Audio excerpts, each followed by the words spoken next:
Ciudadano presidente, ciudadanos legisladores, el dictamen en discusión es producto del trabajo a todo vapor de esta Comisión de Puntos Constitucionales y por ello está vaciado de sustancia y a lo mucho constituye un pobre ejercicio de triangulación de ideas que no clarifica mucho el por qué la prisa de entregarle nuestras tierras cercanas a las costas y nuestras fronteras a los extranjeros.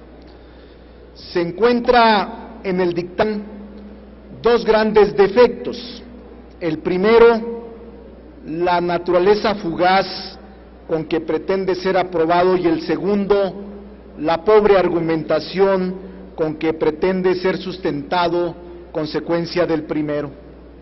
Se llega incluso al absurdo de echar mano de disposiciones del derecho internacional, de los derechos humanos, como lo es el artículo 21 de la Convención Americana sobre Derechos Humanos, cuando del contenido de dicho dispositivo no se desprende la obligación del Estado mexicano de apresurarse a reducir el dominio directo sobre las fronteras nacionales, menos aún cuando es en pro del ánimo consumista y expansionista de las personas extranjeras, ya sean físicas o jurídicas. Muy por el contrario, el artículo 21 de la Convención en cita se establece con claridad que el derecho de propiedad encuentra sus límites y está subordinado al interés social. El contenido de la fracción primera del artículo 27 constitucional es resultado de un arduo proceso dialéctico de construcción de la soberanía y de la identidad nacional, de una brega de eternidad por la libertad y por la plena vigencia del principio de la libre determinación de los pueblos. Por otro lado, en tiempos en los que abundan los cuestionamientos sobre la eficacia del trabajo legislativo, no se comprende cómo la Comisión de Puntos Constitucionales le imprime tanta celeridad a un dictamen que no viene a resolver ni aún parcialmente cualquiera de los problemas que enfrenta la sociedad mexicana. Al contrario, el dictamen que nos ocupa se inscribe en una línea de reformas de carácter legislativo que vienen a favorecer los intereses de los extranjeros por encima de los intereses nacionales. En este sentido, cabe señalar que no tenemos que pagar los mexicanos los daños colaterales de este grupo que intenta saquear y apoderarse de los bienes nacionales. Ahora resulta que tenemos que precipitarnos todos a una agenda entreguista que encuentra su origen en el apoyo logístico, mediático y financiero de entidades o gobiernos extranjeros a los ahora representantes del nuevo gobierno mexicano.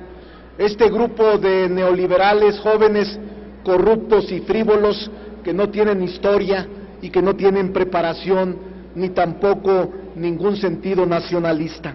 Por esa razón, México podría estar en un grave peligro. Ciudadano presidente, le pediría la atención, le pediría llamar la atención. Tiene usted toda la razón. Nadie pone atención. Voy a pedir a la Secretaría. Bueno, uno sí.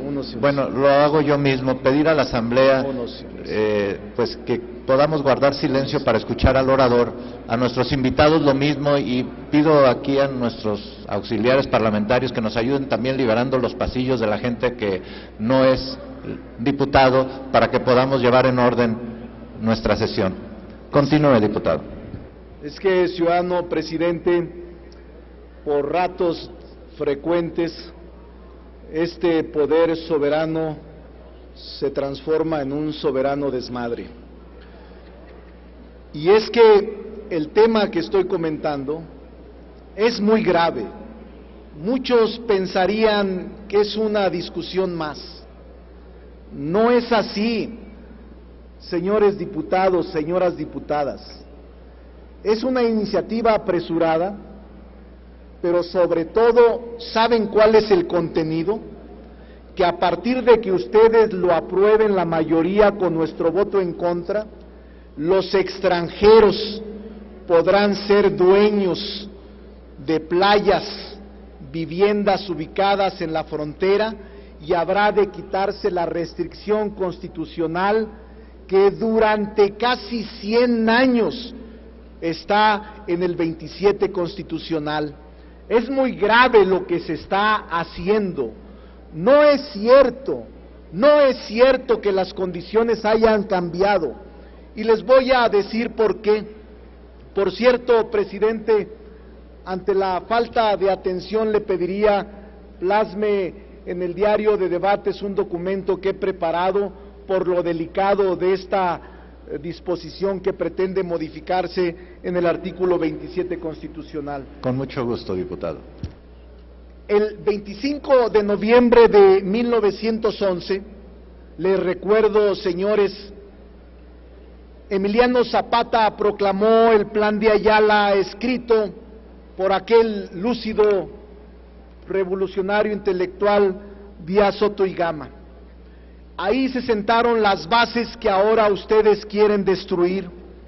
Entre otras cosas, el plan decía: en virtud de que la inmensa mayoría de los pueblos y ciudadanos mexicanos no son más dueños que del terreno que pisan, sin poder mejorar en nada su condición social, ni poder dedicarse a la industria o a la agricultura, por estar monopolizadas en unas cuantas manos las tierras, montes y aguas, por esta causa se decreta la expropiación y se ataque a los monopolios y a los poderosos propietarios de ellas, a fin de que los pueblos y los ciudadanos de México obtengan ejidos, colonias, fondos legales para pueblos y campos de sembradura o de labor, y se mejore en todo y para todos la falta de prosperidad y bienestar de los mexicanos.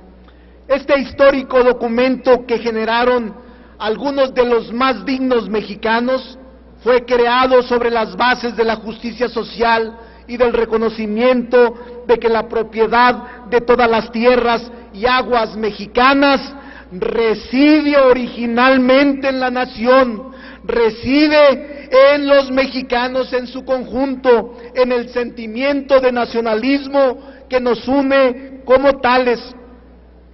¿Cuánto han cambiado las cosas desde entonces?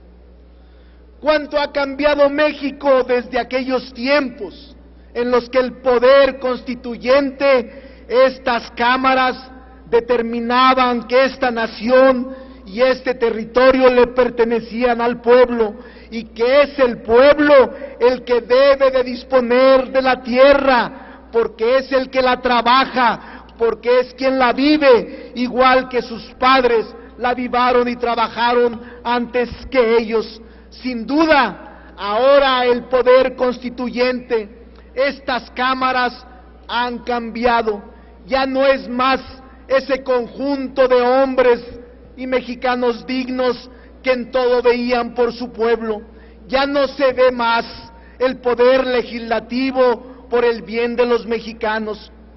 Sin embargo, las condiciones sociales sobre las que se creó el Plan de Ayala no han cambiado aún. Aún la inmensa mayoría de los pueblos y ciudadanos mexicanos no son más dueños que del terreno que pisan, ni pueden gozar en nada su condición social por estar monopolizados en unas cuantas manos las tierras, los montes y los aguas. Aún los poderosos propietarios son quienes disponen de la tierra, y aún no se mejora en todo y para todos la falta de prosperidad y bienestar de los mexicanos. Estas son las bases ideológicas sobre las que se redactó el artículo 27 constitucional, y aún así, 100 años después, luchando aún los mexicanos por ser dueños al menos de la tierra que pisan, esta Cámara que pretende un pecado social enorme, de enormes proporciones, y dimensiones, ofrece las tierras de los mexicanos al capital extranjero, modificar el artículo 27 constitucional para permitir el que los extranjeros se apoderen de playas y terrenos ubicados en las francas fronterizas. La gente mexicana no es dueña más que de su propio trabajo, y este nuevo poder legislativo pretende que el capital extranjero se apodere de las costas, en lugar de que las tierras sean devueltas a sus dueños originarios. Nuevamente les son arrebatadas, ahora por la vía de esta reforma constitucional. Nuestras tierras les son devueltas al capital, pero al capital extranjero. La nación ya no lo es más. Ahora México es para los que tienen dinero, no para los que se dicen mexicanos, no para quien trabaja la tierra y cuida la tierra, sino para aquel que tiene para comprarla. Es por ello que votaremos en contra de este dictamen, porque nosotros aún creemos en los principios sobre los que se creó nuestra Constitución, porque nosotros aún creemos que la propiedad de la tierra en la nación reside en la nación, y que la nación somos todos los mexicanos, no unos cuantos con capital y otros muchos extranjeros. Hoy, 102 años después del Plan de Ayala, preservamos el lema zapatista. Nuevamente, otra reforma retrógrada, otra reforma regresiva, y lamentablemente un sector de la izquierda la presenta y la defiende. Es inaudito e increíble. Vergüenza les debería de dar a todos aquellos que voten por esta reforma regresiva. La tierra se los cobrará y la historia los colocará en su lugar, en el basurero de la historia.